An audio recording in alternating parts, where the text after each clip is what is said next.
Welcome to our YouTube video on Frederick Weyerhaeuser, a remarkable figure in the history of American forestry and business. In this video, we will delve into the life, accomplishments, and legacy of this influential entrepreneur, who played a pivotal role in shaping the timber industry and the Pacific Northwest region. Join us as we explore the fascinating journey of Frederick Weyerhaeuser.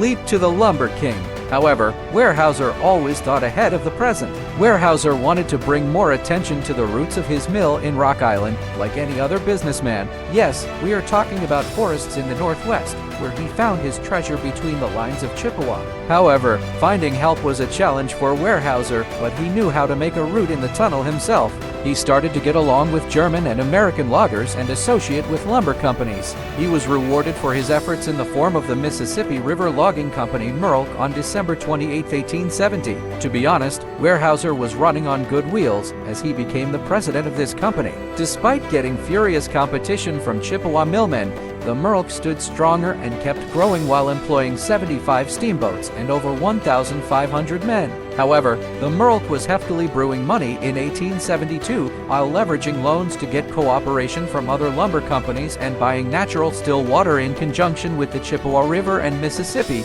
leading to a prosperous wood supply in the Mississippi. Weyerhaeuser succeeded in buying almost all manufacturers between beef slough. He also got 500,000 premium acres of pine land from Cornell University for $10 per acre. Strike from the American Federation of Labor. That caused the associated lumber companies in the Northwest to be called the Weyerhaeuser Syndicate or Weyerhaeuser Pool, but struggles waited in pipelines following this popularity.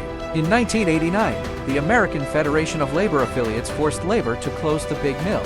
However, Weyerhaeuser's threat of throwing logs down the Chippewa enabled strikers to return. Conservationists of America. The setbacks didn't end there. The company also feared lethal opposition from conservationists in America regarding the damage to western forests. Therefore, it caused the company more chagrin than the anti-monopolist trust busters. But still, Weyerhaeuser kept on having loans to thrive on purchases of timberland tracts and agreements with each of his companies that even needed clarification about the real owner. Thinwood and Weyerhaeuser's decision to fly to Minnesota. However, 1981 had more for him.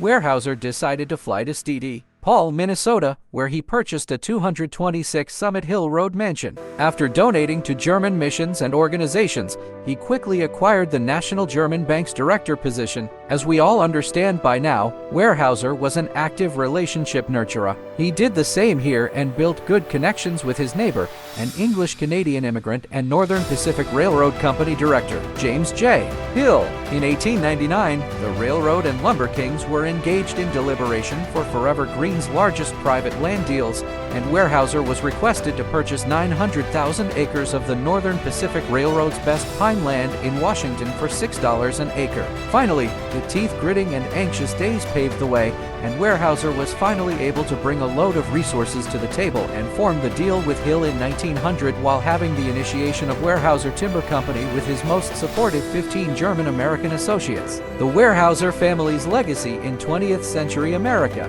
Well, Weyerhaeuser marked an incomparable example for his children, too, where he didn't make any complexity for his children in adaptation to American culture. Weyerhaeuser didn't face any anti-immigrant sentiment, nor did they ever have the thought that they would be discarded from America.